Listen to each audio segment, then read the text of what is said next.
Good afternoon, or good morning, depending on which part of the country you're tuning in from. As more participants are joining, I'd like to first of all kind of kick off this important milestone for the Affordable Connectivity Outreach Grant Program webinar by thanking all of you for taking time out today to join, for your thoughtful questions. We've already gotten quite a long list of questions that you guys all have. We'll be having plenty of time to get through those, and we'll be posting those on the program website. So please stay tuned, and let's give people another little 30 seconds to join the webinar. Thanks, guys.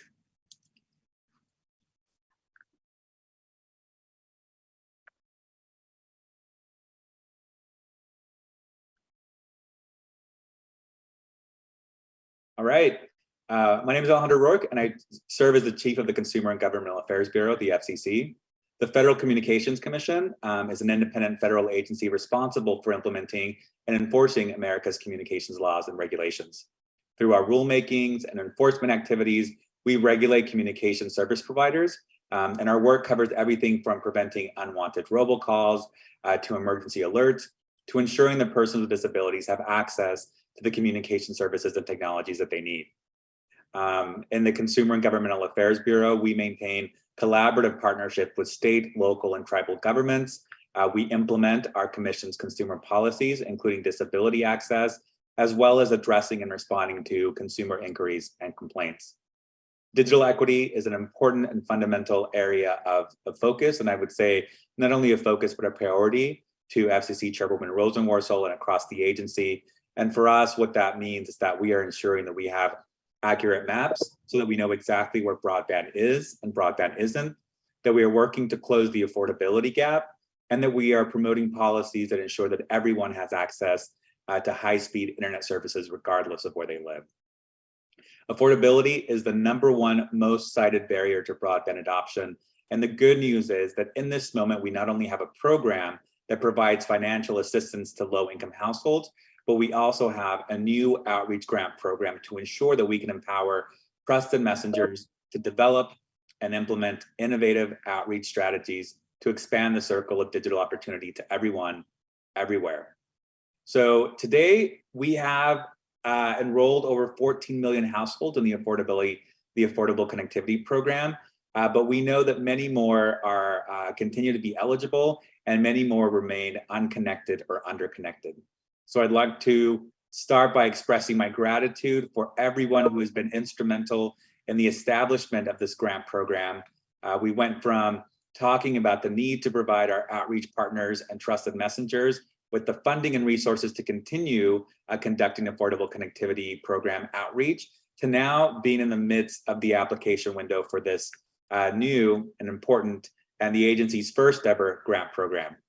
As most of you know, last Thursday, November 10th, the Commission released the Notice of Funding Opportunity for its first ever grant program, the ACP Outreach Grant Program. And the Affordable Connectivity Program and ACP, because I don't want to keep saying that for everyone, are all a part of a whole of government initiative to get households connected to the internet nationwide. Broadband connectivity is no longer a nice to have, but it is essential to sustaining important and critical aspects of our everyday lives. Today's webinar is going to walk through the ACP Outreach Grant Program in greater detail, discuss the application process, and most importantly, take time to answer any questions you might have as you decide if your organizations seek grant funding to conduct ACP outreach. And with that, I am so happy to introduce you and turn the time over to Miriam Montgomery, our Grants Management Policy Advisor and the lead for the ACP Outreach Grant Program. So Miriam, welcome.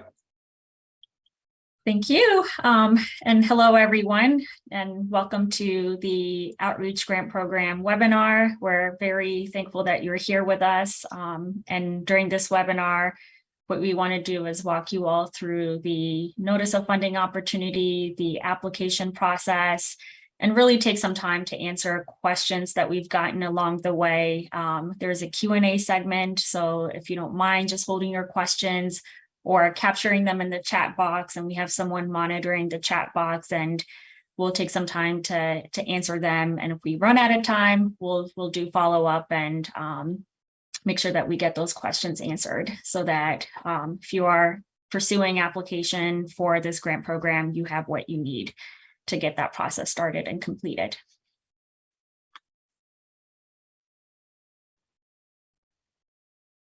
Okay. So next, I actually want to take some time to provide some context about the Affordable Connectivity Program. As you know, this ACP Outreach Grant Program is in support of the Affordable Connectivity Program, and the program itself is an FCC program that is administered by the USAC with oversight from the Federal Communications Commission. It was established as part of the Infrastructure Investment and Jobs Act, and it's a benefit program that ensures that qualifying low-income households can afford the broadband they need for everyday life, work, school, healthcare, and more. And specifics on what the benefit program provides is here on this slide. And if you want to know more information, you can also visit www.fcc.gov/ACP. The program itself was funded at $14.2 billion. And to date, as Alejandro mentioned, we've had over 15 million households and counting that continue to benefit from this great program. Next, I will like to cover, going one slide over, 1 second. Apologies for that. Okay. We'd like to take some time to also provide an overview of the grant program. The program itself, it was created to enlist partners around the country to help inform ACP eligible households about the program and their local communities as trusted messengers. To provide those partners, again, with funding and resources needed to increase participation among those Americans most in need of affordable connectivity. Many of you have been doing this already as outreach partners to the Commission to help spread the word about ACP. And we're glad that we're able to secure funding to help pursue and continue those ongoing efforts that you've continued to provide. The program itself, the grant program, is administered by FCC's Consumer and Governmental Affairs Bureau. And CGB, as I'll say from here on out, is responsible for developing, administering, and managing the outreach grant program. The rules for the program is also now published in the Federal Register as of September 6th.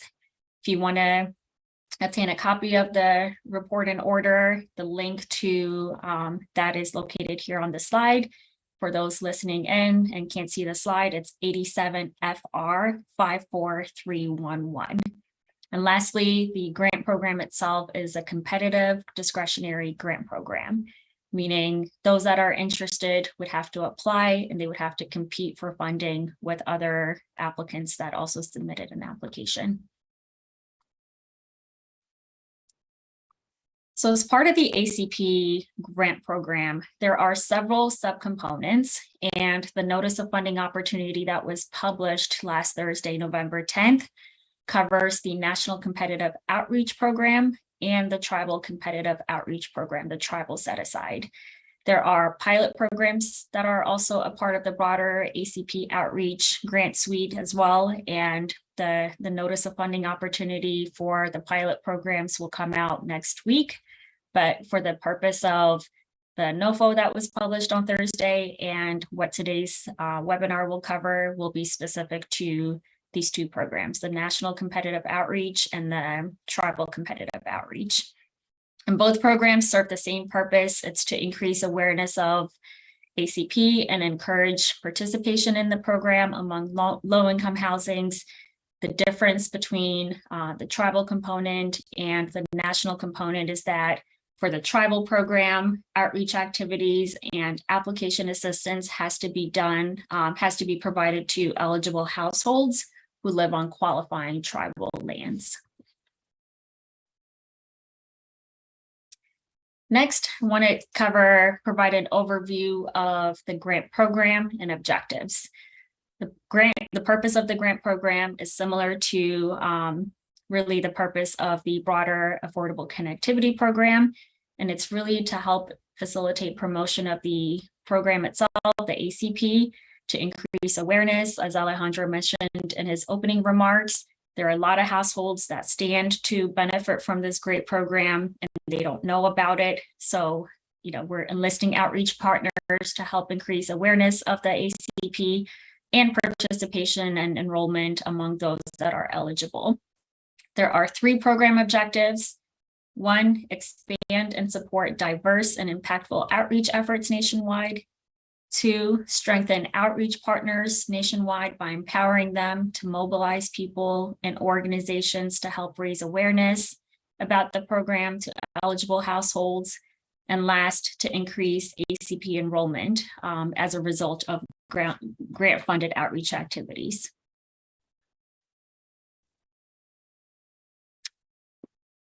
Okay.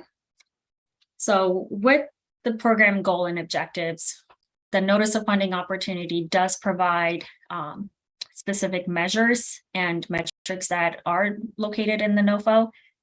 There are 2 measures for this grant program. One is awareness and the other is enrollment. And these measures are important because ultimately, as the first ever grant program that the Commission is administering, it's really important for us to understand how effective is this grant program.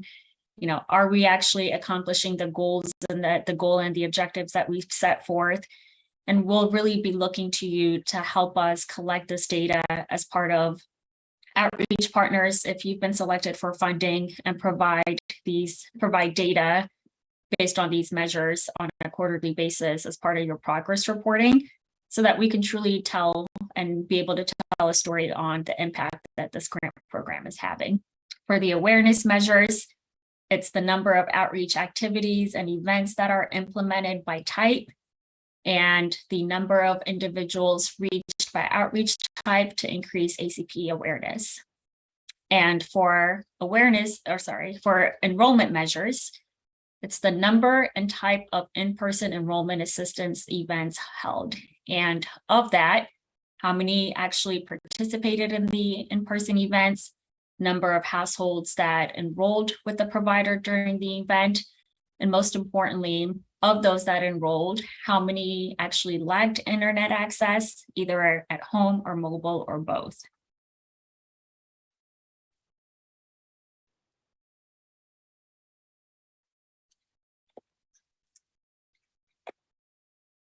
Okay. In the Notice of Funding Opportunity, we have established program priorities. These program priorities are also captured in the Outreach Grant Program Report and Order, and they will be used for evaluation factors as part of the application review process. This is a little bit of a text-heavy slide, and apologies for that in advance, but we really want to be able to convey, what are the things that are priority to the FCC and the administration of this grant program. With that, first, we want to evaluate if the applicant intends to target underserved low-income households or individuals that are not currently on a low-income broadband plan or do not have access to broadband service. Next, we want if the applicant intends to target outreach in communities that have low ACP participation rates, to include those that plan to target especially hard to reach populations. We also, in this third bullet, is only applicable to states and territories. It's not applicable to non-governmental agencies, but whether the state or territory entered into or is committed to enter into computer match agreement with USAC for the purpose of verifying eligibility of low-income consumers for the ACP. Next, it's experience with or past success in conducting outreach regarding government programs and resources, and directing those services and education to those that are, again, hard to reach populations. And as part of this, it's really where we want to not only enlist trusted messengers, but where you'll be able to, as part of the application process, demonstrate that you have these existing relationships and you're seen as a trusted messenger within your community. Familiarity with the ACP and experience with or knowledge of bridging digital disparities and connectivity issues is another important one. experience with or capability of providing multilingual outreach, including American Sign Language. And lastly, whether an applicant proposes a cost share or cost match. Cost share and cost match is not a requirement for this grant program. It's optional. And in the event that, an applicant is proposing to provide optional cost share or cost match, in kind is accepted, and it will be used only in the event of breaking a tie during the funding determination process.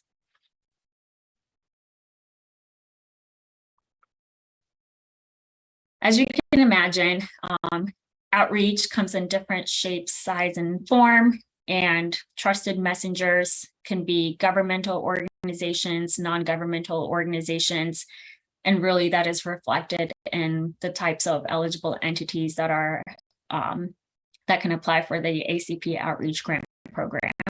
And this list is a very diverse range of those eligible entities, and it includes state governments, DC and Puerto Rico included, US territories, local governments, tribal governments, public housing agencies, tribal designated housing entities, social service providers, education organizations, and this can include public, private, high institutions of higher education, workforce development, training organizations, nonprofits. And I wanted to pause here to let you all know that for nonprofit organizations, the designation of a 501c3 status is not required. Just so you all know, community-based organizations, community anchor institutions, public service organizations, or consortia of thereof. And again, want to really, again, stress that these organizations tend to have existing trusted community relationships at the community level already. And we're trying to just kind of emphasize that and really leverage that relationship as part of the ACP outreach effort. Equally important is really capturing who is not eligible to participate in the program. And this includes receiving a grant award as a main grantee, as a sub-grantee, pass-through entity, subrecipient. And this is all in the NOFO and in the program's report and order or the program's rules. And those ineligible entities are broadband providers and their subsidiaries, affiliates, representatives, contractors, and agents. Terms for, how the FCC defines subsidiaries, affiliates, representatives, that is in the notice of funding opportunity. And I do want to highlight, just because we've received a lot of questions to date about this, for contractors, it's contractor to a broadband entity or a broadband provider, where there has to be a mutually binding agreement to provide goods or services on behalf of the broadband provider. So organizations that receive unrestricted funding or support from a broadband provider, so an example of this could be a charity or a grant, is not, for the purpose of how we define this term, is not considered a contractor, which means those entities will be able to apply and will be deemed eligible for this grant program. So if you're a nonprofit or a non-governmental organization and you receive charitable donation from a service provider, unless other ineligibility requirements apply to you, you will be deemed eligible for this program. Next, it's broadband industry groups or trade associations that represent broadband providers, those that have been debarred or suspended from receiving federal assistance, nonprofits that engage in lobbying activities, and organizations that are indebted to the US. And the banner at the bottom of the slide is, again, another question that we've gotten from the public, which is, for municipal broadband providers, the exclusion of broadband provider and their affiliate subsidiaries or representatives does not apply if it's a separate arm of that municipality that that is applying for the outreach grant program that is not maintaining, managing, or operating the broadband network.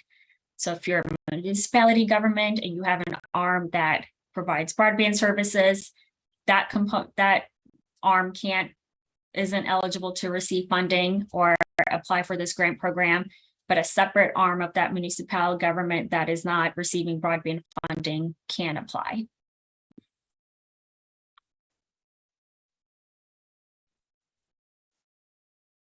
Okay. So funding information, how much money is available for this grant program and how much can each entity apply up to, and the minimum amount and the maximum amount. So in terms of total available funding, $70 million is available. And that 70 million is broken out based on the two sub-programs of this outreach grant program. Up to 60 million is available for the national competitive pool. There is a state minimum, and I'll get into that in a little bit. There's a separate slide that explains that. And there's a tribal set aside, and a minimum of 10 million is available for that set aside. In terms of the minimum amount and maximum amount that each applicant can apply for, this is strongly recommended. And $50,000 is the minimum that an entity can apply for. And the maximum amount that an entity can apply for is $1 million. And if you're thinking about applying and your request is going to be closer to that ceiling or that maximum, where we want to see as where you can demonstrate a multi-state or regional or national outreach implementation, because $70 million is a lot of money. But when you think about the types of entities that are eligible for this grant program, we can easily exhaust that $70 million. So we're really looking for innovative outreach strategies that can be at the multi-state, regional, or national level if you're coming in closer to that $1 million ceiling. And the period of performance for this program is 2 years or 24 months, and that is from a time of award, acceptance of award, until when, and 24 months from there to expend all the grant awards against approved projects.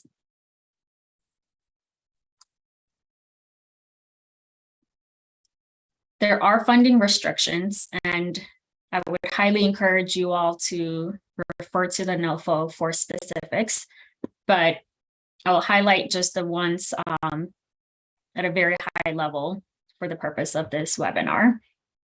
First, the restriction is neutrality of grant-funded outreach activities.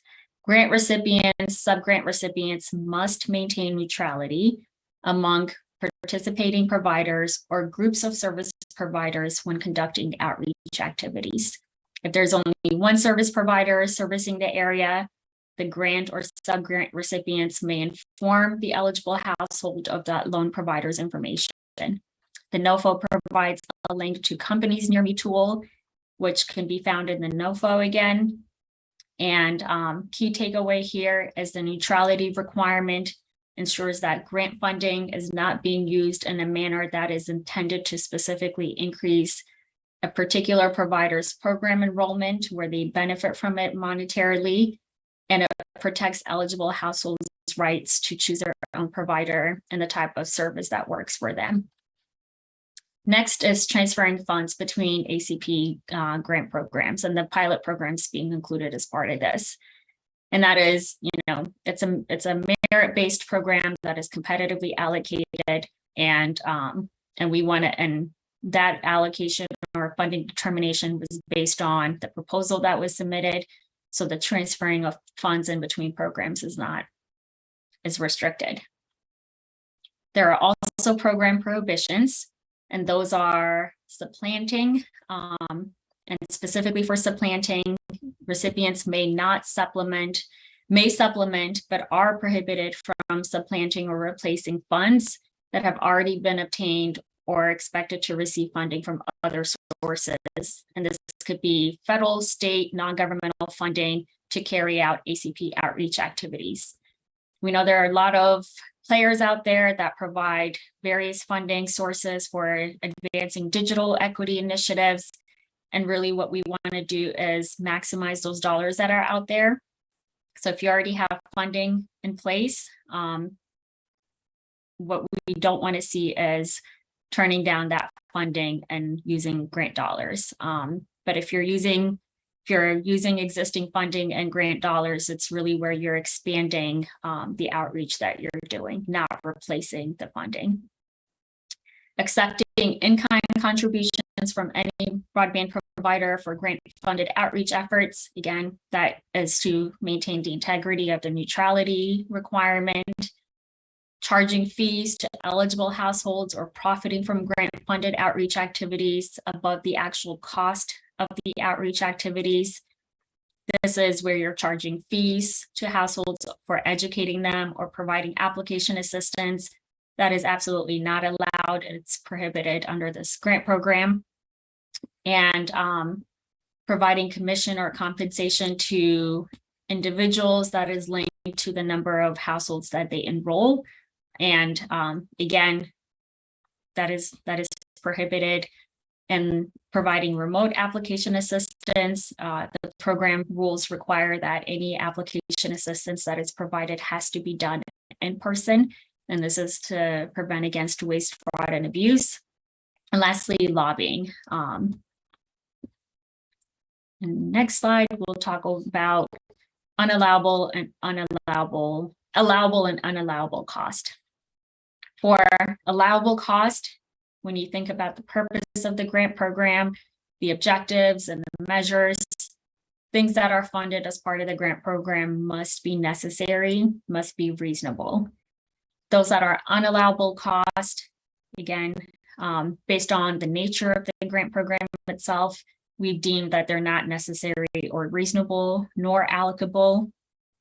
And again, as I previously mentioned, for cost sharing matching requirements, it's cost share and cost match. It's optional. It's not a requirement. And it will only be considered in the event of a tie when we're going through the merit review process and the scoring to determine who the final grant recipients will be.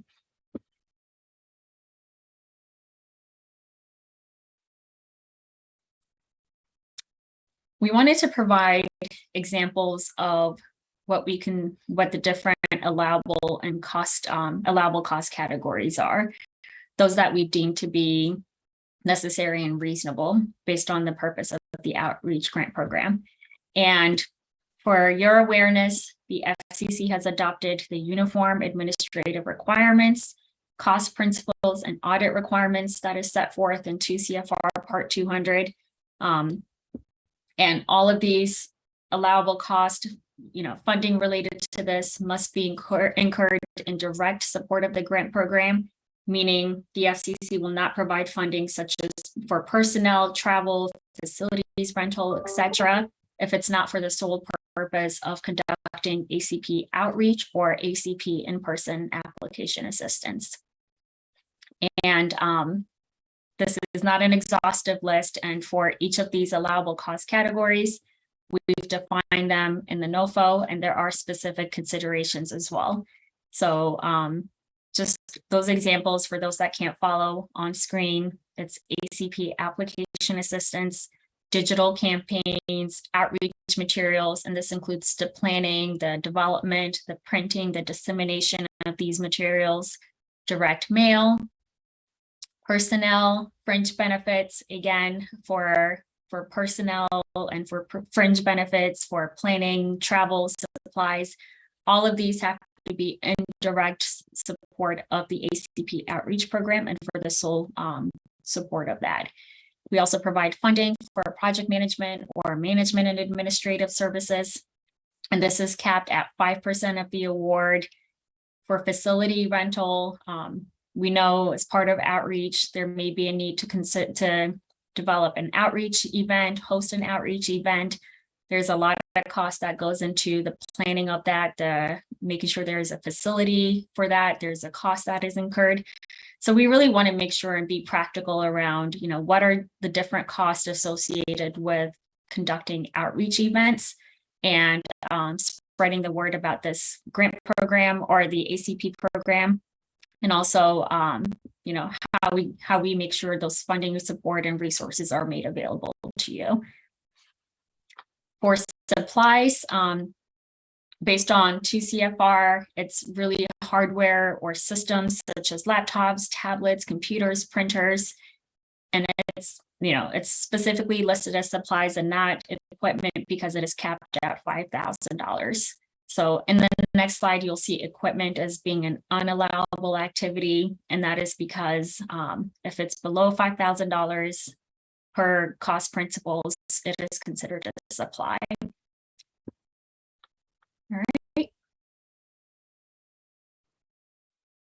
Unallowable categories.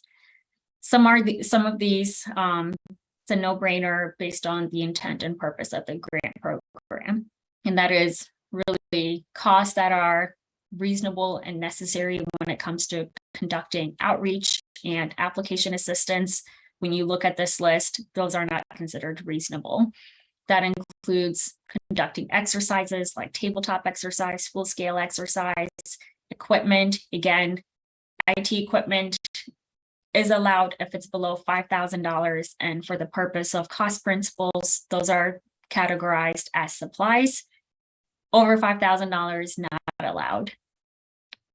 Provider of branded materials is not allowed, again, to maintain the neutrality of the ACP program and to truly give households that choice to determine who their service provider is and what plan best suits their needs.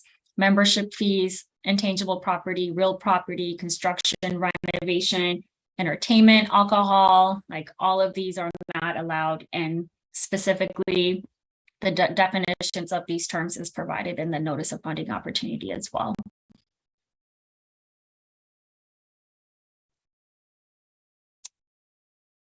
All right, so when it comes to, now you've learned about the purpose of the program, who the eligible, ineligible entities are, and funding restrictions, program restrictions. This is the application requirements. There are several components that are required to successfully submit and be considered for funding. There are OMB required standard forms, and it's located on the left-hand side of the screen. And those are the SF424, SF424A, and the disclosure of lobbying activities. On the right-hand side, you'll see the program-specific form, which is the Outreach Grant Program application template. My colleague Joy Sears will provide a detailed overview of each of these forms, so I won't go into detail here, but key takeaway is all of these forms must be completed and submitted before January 9th or by January 9th to be considered for funding. So if you submit the application template, but you're missing your standard forms, it's a competitive program, so you would be deemed ineligible. So please just make sure you review the NOFO and ensure that you've completed and submitted all the required application package materials to be considered for funding.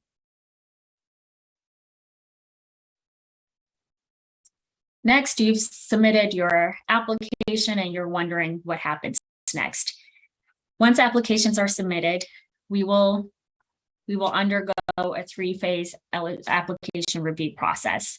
It will start with eligibility compliance review, and this is to make sure that one, the entity that submitted an application is considered eligible under the Outreach Grant Program, and that applicant is not suspended or debarred from receiving federal financial assistance.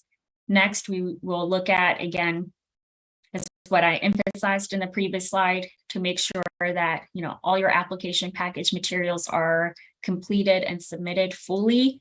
So all the 3 standard forms and the program specific application template. If you've done all of this and you're considered eligible and we've validated that you're eligible, then applications will advance to the merit review process.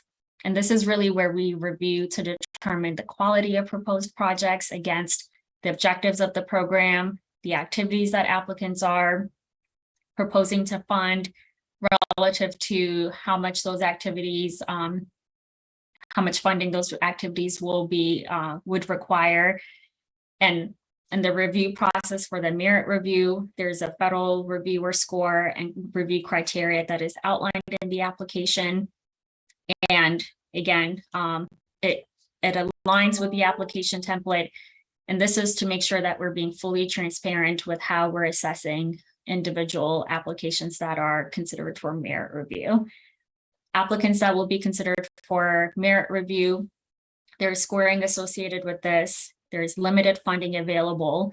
So we'll be aggregating all the final scores and really funding applications based on highest scoring applicants to, and further down until we exhaust available funding. One component that I do want to highlight here, in the previous slide, I did talk about funding minimums or baseline funding to states and territories, where the funding minimum is $500,000 for states and $250,000 for territories. DC and Puerto Rico, based on their population size, will be treated as a state. And at the end of the day, because this is a competitive program, that will ensure that as part of the funding determination, that that funding minimums are met and compliant with the outreach grant program rules and their NOFO. But in the event that the total requested funding for a particular state or particular territory falls below the funding minimum, then we will base it on the actual requested amount and where those applicants fall in their scoring. Just quick example, Virginia. If all the applicants that applied for ACP outreach grant program funding, if combined their total is $200,000, then that will be the maximum that we would award. So we won't go over what is requested, but in the event that what is requested is over the minimums that are established, we're going to make sure that at least at minimum those funding, the $500,000 per state and the $250,000 per territory, that is met. Next is the risk review. And this is a government-wide requirement for grant programs. And this is to determine the fiscal stability of an applicant using different factors, such as the quality of their management system, history of performance, performance of administering federal financial assistance, and audit reports and findings going back 3 years.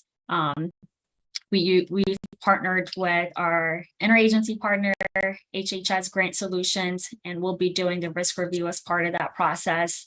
But this is to make sure that those we're issuing grant awards to can be successful in actually fulfilling their obligations as a grant recipient, as a federal grant recipient.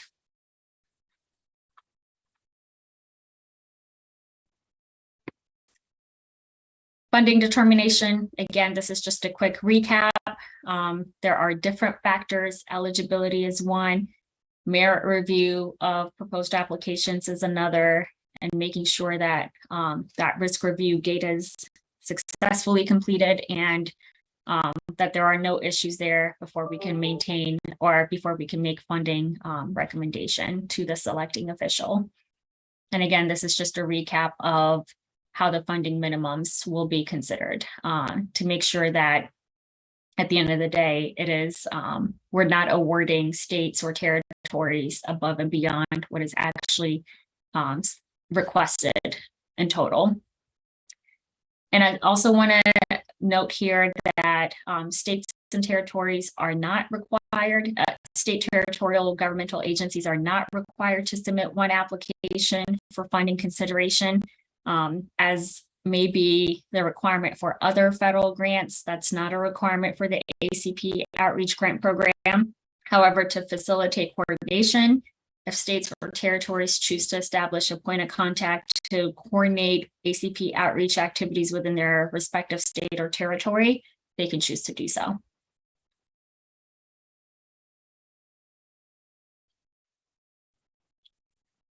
So once we've received applications and we've gone through the 3-phased application review process, we will move forward with issuing notice of award.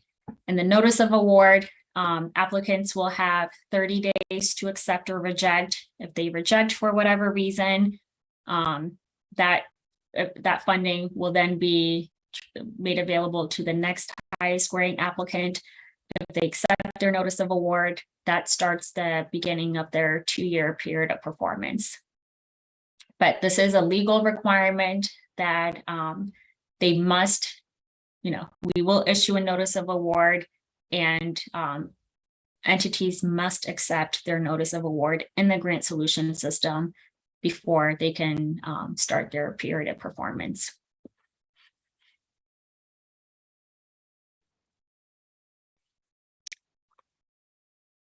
All right.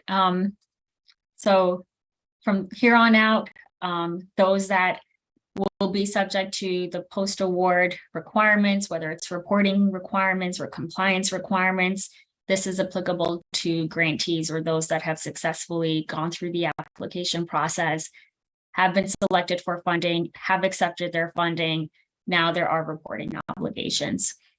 There are 2 reporting obligations on a quarterly basis that will be due. First is the progress report, or what we refer to as the PPR, and that is to assess performance of implemented projects. This includes, us being able to understand what you accomplished during the quarter, what are the challenges and mitigation strategies, what are, your planned activities for the upcoming quarter. Some grantees may require technical assistance or may request it, and this is where this is one avenue that they can request technical assistance, but certainly not the only avenue. And lastly, the measures that I spoke to earlier, the performance measures tied to the overarching grant program.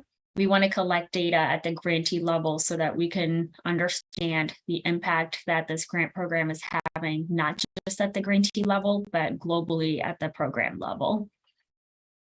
Next is the financial report, or what we refer to as the FFR. Again, due at the similar frequency as the progress report, and that is 30 days after the close of the quarter. So an example is if the reporting period is October 1st through December 31st, then the report, the FFR and the PPR would be due on January 30th.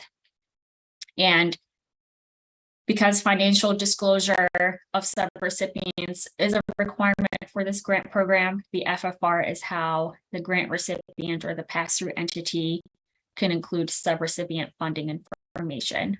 So just keep that in mind if you're thinking about serving as the primary grantee, but you will have subrecipients that we want to know who they are, and we want to know how much funding they will get, and after the fact, how much funding they have has been obligated to them.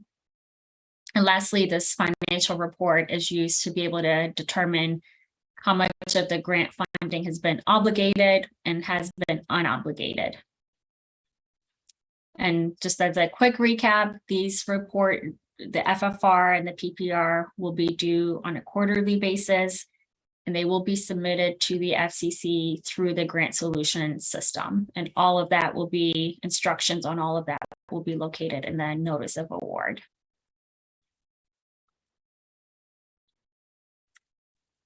Using reporting information that we get, the FCC may conduct enhanced monitoring through desk reviews, on-site monitoring visits, or both. And for desk reviews and site visits, it's really used to identify areas where the recipient may need technical assistance or corrective action or other type of support. And what I want to highlight here is, there's a policy imperative to why this grant program is created, and we want as many households that stand to be eligible for this grant program, or that stand to benefit from the Affordable Connectivity Program, to learn about the the ACP program, and also be able to enroll. So with that, we want to make sure that our outreach partners as grantees are successful. So, but we also know that, there are times when some of the terms and conditions and requirements as a federal grant recipient are not necessarily being met. And this is our mechanism to ensure that we're working with you and identifying, where you may need additional assistance or where there may be problem areas. So for desk reviews, it's used to verify compliance. We may conduct interviews and making sure that if there are any signs of non-compliance, that we're addressing them as early as possible. And for on-site monitoring visits, this could be done for high-risk recipients that have demonstrated non-compliance in some of our terms and conditions, or it could be used if we know that there may be an audit underway to prepare that grantee for an audit. And the audits and internal controls, audits can be performed by GAO or OIG, and it could be used to analyze policies, expenditures, the different controls, financial management controls that are in place. And the single audit requirement is, any organization that receives or expends $750,000 or more from all federal funding sources, not just this grant program, but all federal funding sources, where they're required to submit a single organization-wide financial award or a financial audit report.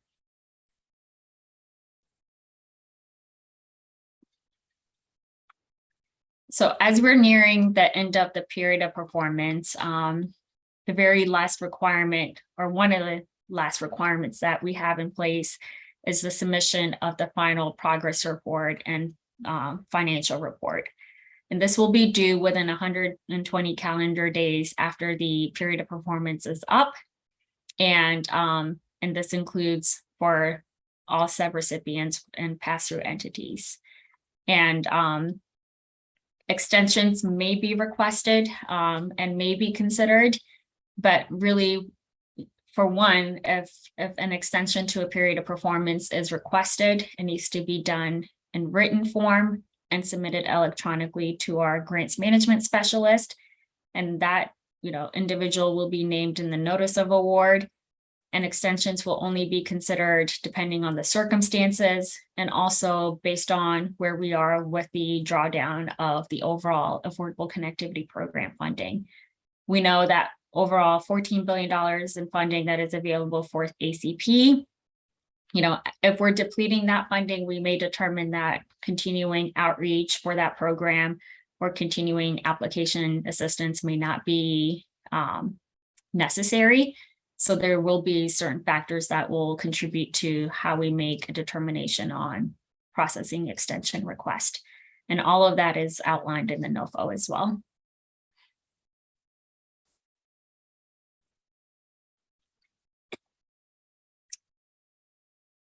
For award closeouts, there are several mechanisms in place to close out awards for those that are not done based on the completion of projects and successfully fulfilling all their requirements and expending all the dollars. There are other corrective mechanisms that we have in place within the FCC to close out grants for non-compliance. And one example is administrative closeout. This is where there are reporting requirements that are in place, the FFR and PPR. If we're seeing that those are not being submitted on a quarterly basis, but grantees are continuing to draw down on funding, we're gonna, and we've made reasonable attempt to the recipient to make sure that all the required reports are submitted. And if the grantee is not being compliant, then we can pursue administrative closeout process. And this could negatively impact the recipient's ability to obtain future funding. So those requirements that are in place post-award must be fulfilled in order to continue receiving funding for our ACP outreach activities. Special condition or specific conditions is also another element where, if there are recipients that are not demonstrating satisfactory grant performance, We may put special conditions on their awards that could be temporarily withholding award payments, or disallowing certain types of cost, or if an applicant or if a grantee during the period of performance has been suspended or debarred, where we will pursue this. And lastly, non-compliance is another one that I noted. And this is, again, the terms and conditions that are in the notice of award. If applicants are not complying with them, then we would move forward with non-compliance award closeout.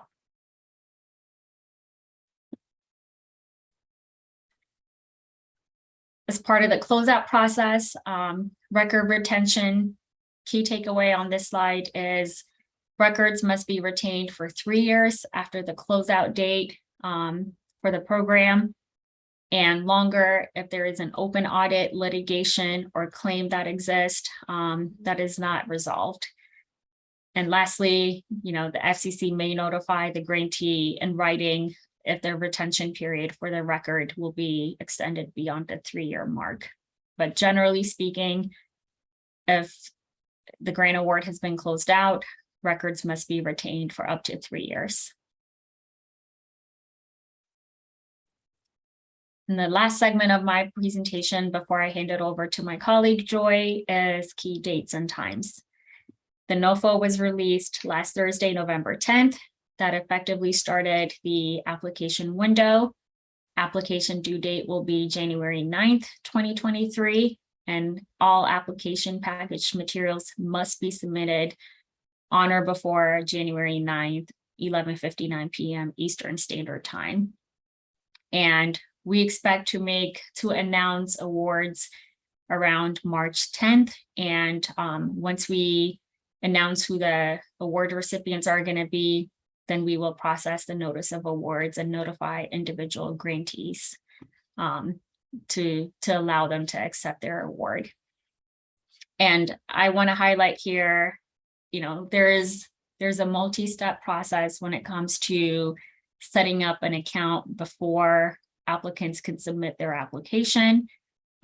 We encourage you to not wait until the deadline to try to complete and submit your application.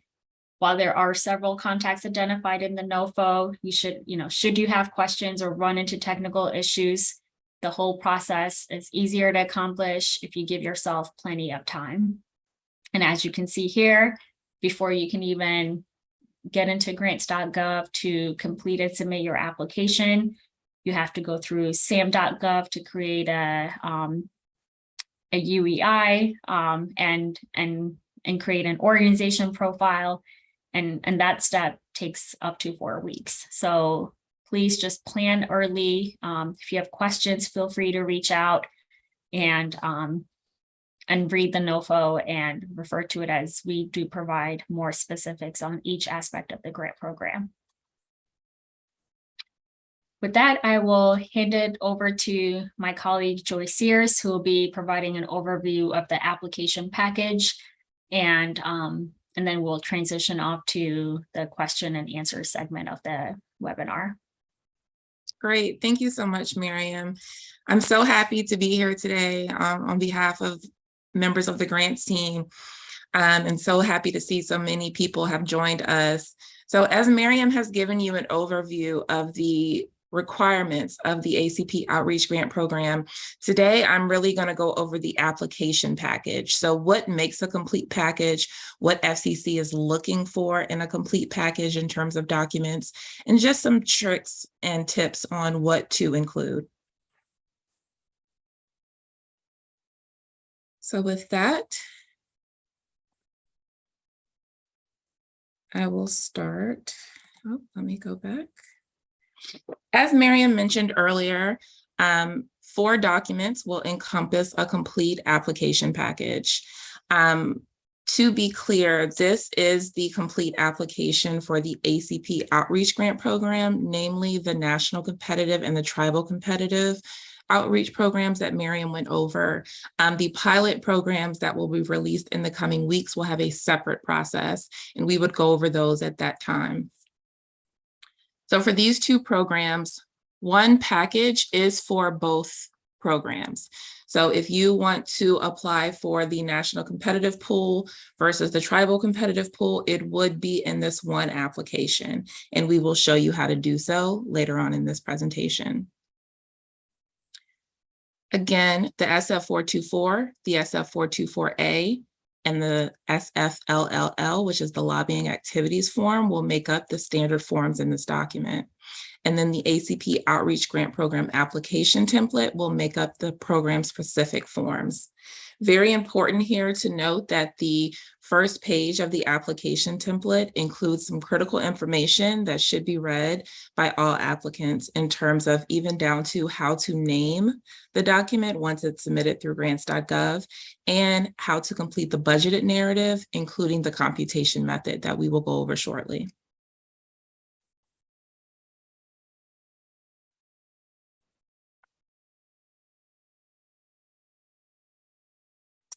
So once you're in grants.gov, again, this is starting on step 5 of what Miriam just mentioned in terms of starting the application. First step is really finding this grant opportunity, and that will be on grants.gov. So if you look in the search feature at the top, you'll be able to search by either keywords, which would be the ACP Outreach Grant Program, the CFDA number, which is 32.011.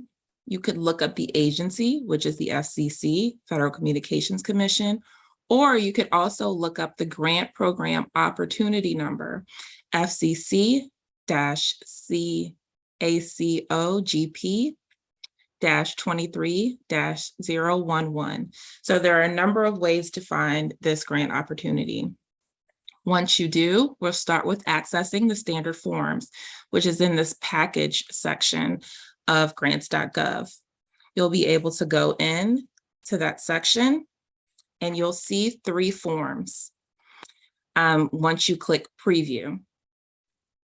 The 3 forms listed again will be the SF424, the 424A, as well as the disclosure of lobbying activities, which may not be applicable to all applicants. You would click on the form and be able to download it from there. There's also downloading instructions available to basically go over what I just mentioned. Starting with the SF424, this is really our agency's ability to get your applicant information, including the list of sources for proposed funding and a description of the proposed project. You will notice that there are many fields in yellow. These are the required fields, as well as fields that may calculate automatically. I do want to point out, because a field is in yellow does not mean it's not required. Specifically, information like the UEI that Miriam mentioned is important to add to this document, but it is not highlighted in yellow. So please make sure you're completing all required fields. It will have an asterisk beside the field.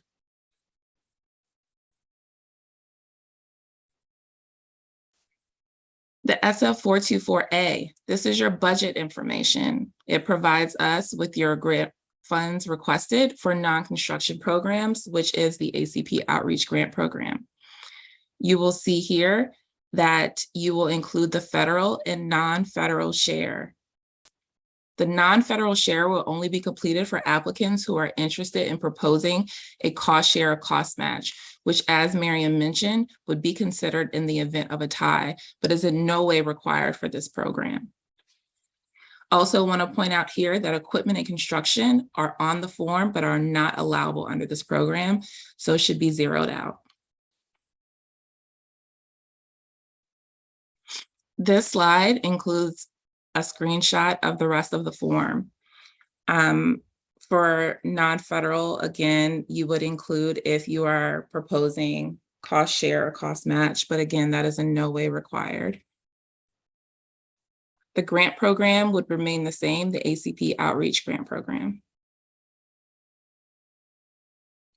The next form is the disclosure of lobbying activities. So applicants must complete this form, whether the applicant themselves engage in lobbying or the subrecipient or subawardee would engage. Again, you would include the funding opportunity number listed here on the slide. The award amount should be left blank, as this is a competitive award process. So once you have all of the standard forms downloaded and you know where they are, the next form that is required is the application template.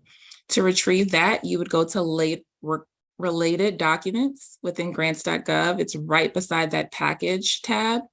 And you would literally click on the application template. It is a fillable PDF to download the document.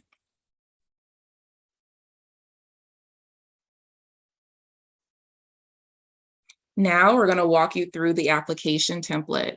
Again, as I mentioned earlier, there are important instructions on the front of the document, as well as instructions on how to complete the budget narrative that we will discuss later.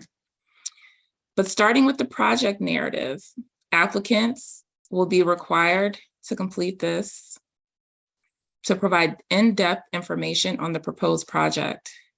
Wait, I think I need to go back one actually. It actually starts with the applicant information. This information is very important and it should match what's on the standard forms. So what you put your applicant name as, what you put your UEI as on the standard forms should transfer here exactly. So we're not looking for the abbreviated version of what your organization is. Please make sure that those numbers match.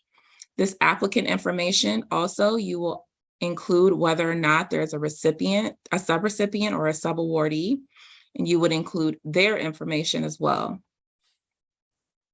On 1C or IC, you would select the applicant type from a drop-down menu. And then if you are a consortia or an other that does not fall into any of those drop-downs, then you would include in this blue text box under the question, those who are included in the consortia or those that encompass the other as the applicant type. And again, you would complete all blue fields. If you look at the bottom of this in 1E, you will see that you can select how much funding you're requesting for each program. This is why you only need to submit one application. So you would put, for example, I would like $100,000 from the National Competitive Outreach Program and $50,000 for the Tribal Competitive Outreach Program. Very important here, if you're requesting those funding for those amounts for both programs, that you're carrying that throughout the application. So you should explain what you're going to do to meet those. And as a reminder, the Tribal Competitive Outreach Program, you must support tribal lands and show that throughout the document.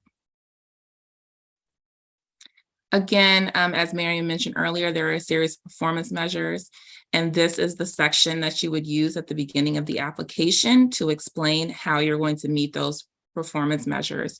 You would have the intended achievement as the number, and then you would be expected to explain how you're going to meet that in your compliance plan below. Each of these text boxes do have a character limit or a drop down. So just make sure you're adhering to them, and you may have more space in the box than that character limit allows, but you are restricted to the character limit. Now going into the project narrative, which will be section 2 of the application. Here is where you will get into details of the proposed project and be able to explain background and what you're going to do, whether or not you meet that ineligible entities requirement that Marian mentioned earlier. You would have a chance here to self-report yes or no, and then explain that element here. And then at the bottom, you would explain for this particular project, how much of the total requested funding you gave us previously applies to this project. Now, section 2 and 3 that I'll show you shortly repeats again later on in this application, and that is for your subrecipient or pass-through entities. But today we're just going over the applicant, and then you would have to repeat these next 2 sections again for the subrecipient or pass-through entity and provide their information. On this section of the project narrative, you will be responsible for providing FCC with an understanding of ACP and how the proposed project would increase awareness of ACP.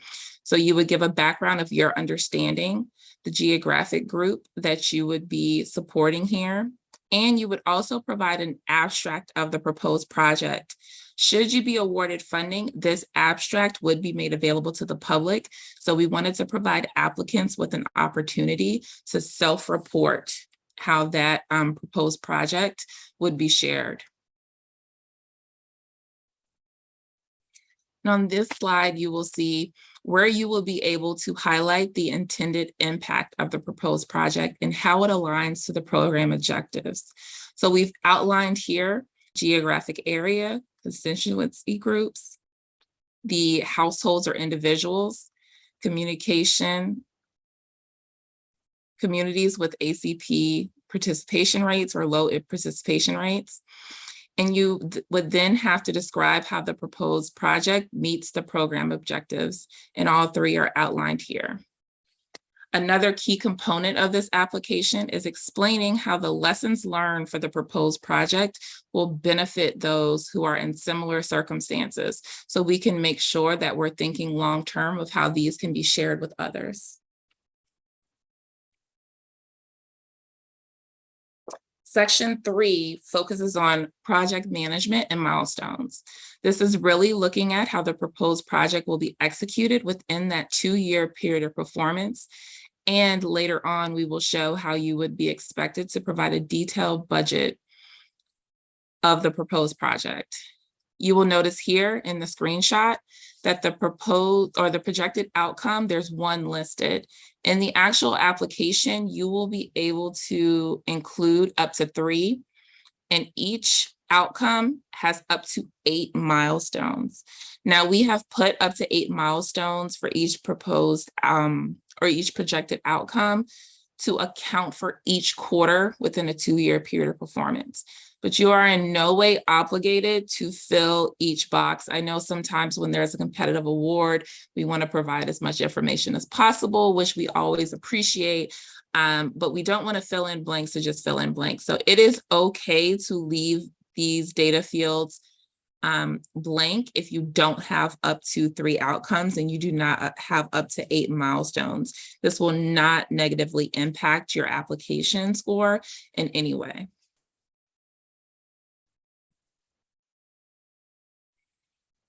On this slide, you will see that this is where your budget or proposed funds will go, including the budget narrative. So as I mentioned before, that first page of the application template includes detailed instructions on what should be included in the budget narrative, including the computation method for those. So we want to make sure that the proposed funds align to the SF424A. You will see here personnel, fringe benefits, travel, supplies, contractual, indirect costs, and other, which will be M&A for this program, all align to the SF424A. What is different here are the allowable cost categories are underneath each of these. So if you have personnel, how much will be dedicated to event planning? How much will be dedicated to paid media? We're looking for that level of detail here. And there's always an other for the categories in case it doesn't fall into any of these, but these are the allowable costs under the program. As of note, this personnel at the top, and then there's subcategories underneath. Personnel would not automatically calculate based on what you put in the subcategories under it. So this does require you to manually enter that number. It also requires you to manually add up the total at the end. So do not be surprised if those do not calculate for you. This application was not designed for that.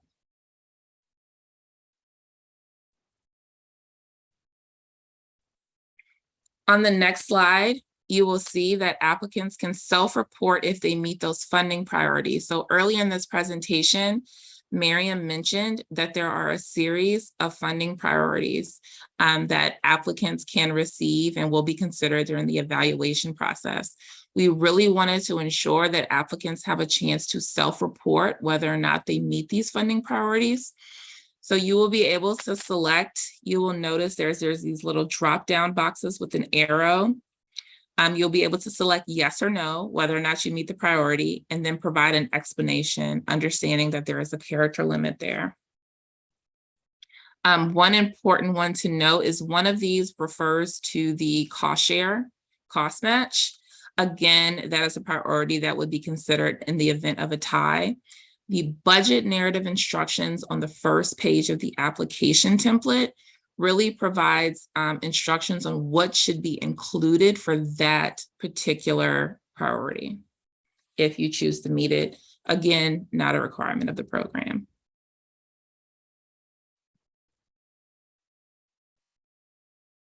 And the last piece of the application template is the acknowledgement section. So this will have a drop down. Again, you would click on the little arrow and you would be able to state yes or no, you agree to the acknowledgements. But this makes sure that you're adhering to those ACP Outreach Grant Program requirements, and you know that should you be awarded funding, that you will adhere and meet those requirements. This final package with the standard forms and the application template would be submitted through grants.gov, and applicants must ensure that the last application package submitted is the final version that will be retrieved by FCC. So let's say, for example, you wanted to get ahead of a game and you submitted the package 2 weeks early. We will have a number of sessions in addition to this webinar today that would allow you to ask us questions on how to complete an application. Or let's say you saw an updated FAQ on the ACP Grants webpage and you realize you answered a question incorrectly. You do have the option to go in and resubmit with an updated document, your final application. It is that final application that we will look at. So we will not go in and say, okay, this person submitted 2 applications over the series of this time, so we're going to pick the best of those documents within the 2 submissions. We're only going to look at the last one submitted.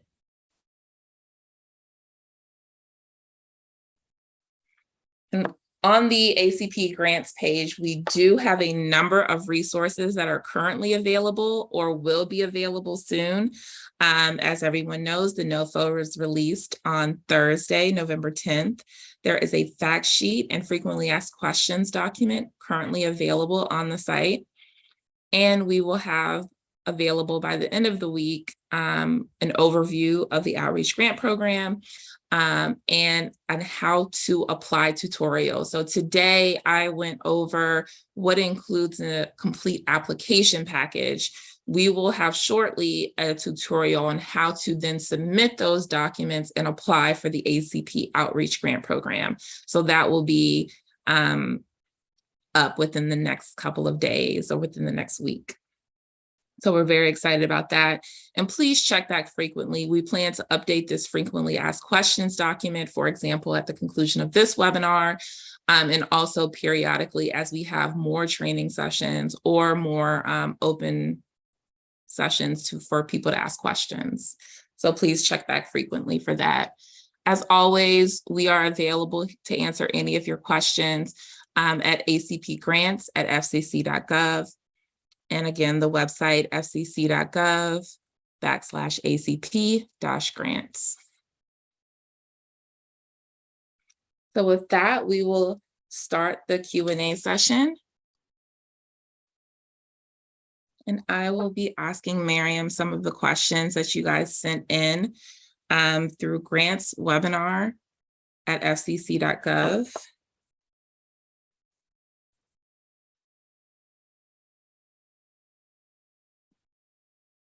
Okay, let me just pull those up. Okay, Miriam, can in-kind contributions of staff time meet the cost sharing matching requirement of the grant? Short answer is yes. Cost share, cost match can be cash or in kind, as you just stated. Great. Will there be some form of ACP training offered to grantees, specifically training on how to assist individuals in the application process? Yes, so there's the mailbox acpspeakers@fcc.gov. And that is where you can go to request train the trainer. And you could do that anytime. You don't have to wait for the application process. If you're already doing ACP outreach today, you can request training assistance as part of that. If you want to do it as a grant recipient, I mentioned there's a quarterly progress report. You can request it as part of that process or through this mailbox, the acpspeakers@fcc.gov. Fantastic. Another person asked, how many awards on the higher end of the spectrum will be given, i.e. the $1 million? We don't know. This is our first ever grant program that the commission is administering. So there's no baseline data to say we expect to award 500 applicants, 200 applicants. What we want to see is if you are thinking about applying closer to that maximum amount of $1 million, we really want to see an innovative outreach and ACP application assistance strategy, right? And activities that is truly multi-regional, multi-state, or national level. So we don't know. I think in future years, if a program like this becomes available, we'll have baseline data to base it on. But at this moment, it's our first ever grant program, so we don't know. Gotcha. Next question. Does the ACP grant application require a vote from a city council or governing board? So this is one of those questions where it's really situational based on what the rules, regulations, statutory requirements that exist at the local, regional, state level. So I would really base it on what is unique and specific to your jurisdiction. If your jurisdiction requires that there's a council level approval before a funding request can be submitted to the federal government, you would have to follow that. Globally, we don't require that for the grant program because it's really situational and will vary state by state. Yep, great. How can you measure low participation rates, which you mentioned earlier in priorities? So I would encourage you to go to USAC's website and they have enrollment data by state, by zip code at the county level. And, that is a good indication of kind of gauging what is the current enrollment data by state and by zip code and by county. But in terms of, how that is relative to actual households that are eligible, this goes back to, how well you know your community and how well you understand basically the constituents that you serve at the local level. So short answer is go to USAC's website as they do report on ACP enrollment data. Thank you. Is it possible to get less money than we've asked for? For example, if we submit an application for $1 million, is it possible to be chosen as a grant recipient but be told it will be less funding? Or would the application be just dismissed if we decided the requested funding was too high? So it's a nuanced question. Couple of things that impact that. One is, if you, first of all, because you request $1 million, we're not going to just automatically say this is too high and just dismiss you. We will look at the merit of your proposal, what you're proposing to do, so that is different. In terms of, can there be a scenario where you request one amount and, if you go through the review process and you're selected for funding, that funding amount is less than what you requested? The answer is that can happen. It does happen with competitive grants. And oftentimes that happens either because as part of our budget review process, we've determined that some of your request is not reasonable. And we make adjustments to account for that. Or, if we're in a situation where, because it's a competitive program, there is scoring involved, And you may, be right around the cutoff of who gets funding and who doesn't based on final score. Based on the available funding that we have, you may receive partial funding. So this is where, for the notice of award, if you happen to fall in that category and that partial funding is not reasonable, then that is where you can make that determination to reject the award or accept it, and with adjustments to your proposal. Understandable. Couple of questions about the review process. Who is reviewing applications? So FCC will review grant applications, and so it will all be federal review process. We have a very, capable and amazing outreach team, and they have been doing ACP outreach. So they're trained in this, and we'll be leveraging them and other partners within the commission to help us review grant applications. Great. And what is the average award per grant? Again, no baseline to say this is the average. This is the first time we're doing this, so we don't know. Depending on, if you're a nonprofit organization where you're planning on doing outreach to a smaller segment of population versus if you may be a national outreach association where you have kind of a nationwide outreach plan, that award size is really going to be based on the geographic region where you're conducting outreach and the cost associated with that. Okay. Just a couple of more questions, but if others have questions, we encourage you to email grantswebinarquestion@fcc.gov. But to the next question, if the total applications within a state is below the minimum allocation, for example, if an organization in the state of Utah requests less than $500,000, do the existing applications still go through all three review processes, or must they pass the eligibility review, the merit review, and the risk review in order to be funded? Or if the state's total requests are less than the minimum, will these applications only go through a basic eligibility risk review?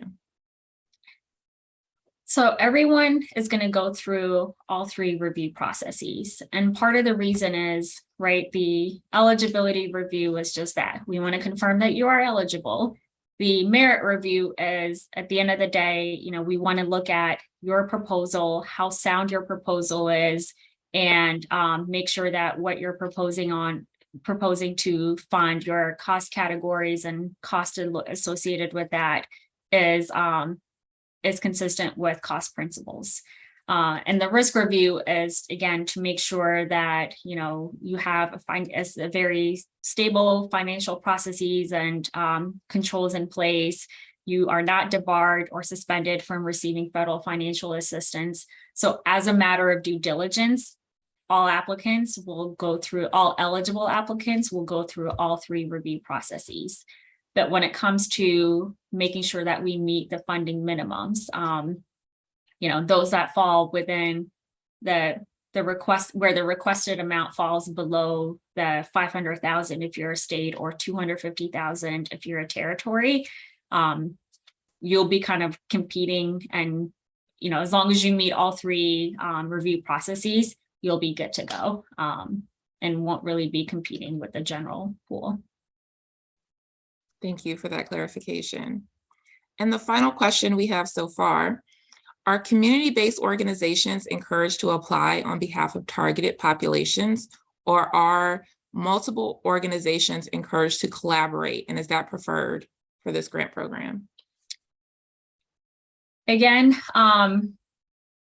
it's really based on what works for you. If you're an organization and you serve kind of a segment of the population that is underserved or underrepresented, right? And you want to propose an application, propose an outreach plan that targets that population, that is what we want. Collaboration is always good, but it is not a requirement. Great. Thank you so much for answering those questions. This is all that we have so far through the email account. All right. Well, you stuck with us for an hour and a half, and for that, I do want to say thank you. We hope that you found this webinar to be informative. And with that, for closing remarks, I will hand it over to my Bureau Chief, our Bureau Chief, Alejandro, and thank you. Thank you, Joy and Miriam. All right, for everybody tuning in, I want to acknowledge a couple of things. Number one, we just threw a lot of information at you. For many of you, this might be the first federal grant program that you're applying to. You're thinking about maybe the administrative capacity of your organization.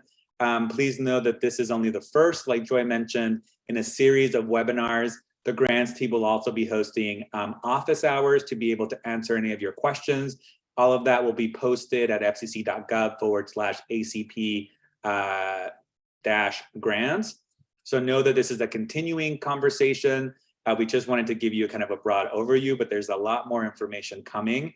One of the things that kind of stood out to me about those questions that I can kind of preemptively address as well is the minimum funding pool is basically just saying that every state will receive at least this amount. That doesn't mean that the state can't receive more. And that also doesn't mean that when we say state, we don't mean state government agency, right? This is a competitive program. So when you send in your application, you're essentially competing with a broad spectrum of stakeholders. It can be the state, it can be the governor's office, it can be a broadband office, it can be, maybe a digital equity coalition that a city convenes. So all of those things are considered by all the different kind of factors that Joy and Miriam flagged: merit review, risk review. But that doesn't mean that whatever money the state gets, it doesn't mean that the only money available is whatever the state or the government agency of the state doesn't use, then that becomes available for anybody else. These funds are available to anyone within the state, whether that's a local coalition, a community-based organization. And really, again, the review process is really based on merit and your ability to reach eligible households with a focus on historically unserved and underserved populations and communities. So that really is, we encourage everybody to apply, to throw your hat in the ring, because our goal is to ensure that we are empowering trusted messengers at the community level to ensure that we are kind of reaching deep into people's community and meeting people where they are, so that they know about the program and have the assistance that they need to be able to successfully enroll. So that's just a quick tangent that kind of stood out for me from the Q&A. But again, I just wanted to say thank you again to Miriam and Joy, our amazing and lean kind of grants team that got us to this place. It's not just Miriam and Joy. The grants team is also bigger and broader. And I think maybe you'll meet them in future iterations or along the way once you've applied and maybe have gotten some funding allocated. We also wanted to thank all of you that submitted insightful questions. We hope that the team was able to answer them, but again, this is only the first opportunity to be asking these questions. And we'll be rolling out more webinars, more deep dives, and again, be hosting office hours. Before I leave, there's two things that I really want to note. I want to remind you guys one more time of the URL for our one-stop shop for all information related to the ACP Outreach Grant Program, and that's fcc.gov/ACP-grants. All announcements, all resources, all FAQ, all videos will be archived on that website and be available to you anytime, on demand. I also want to thank everyone involved in producing this webcast and all of our future webcasts, and they include the FCC's Commission Meeting Room staff, Jeff and Steve, CGB's Consumer Affairs and Outreach Division, Lyle, Gerard, and Diana, and Kayla. You guys all work with them often, so you know them and know how amazing they are.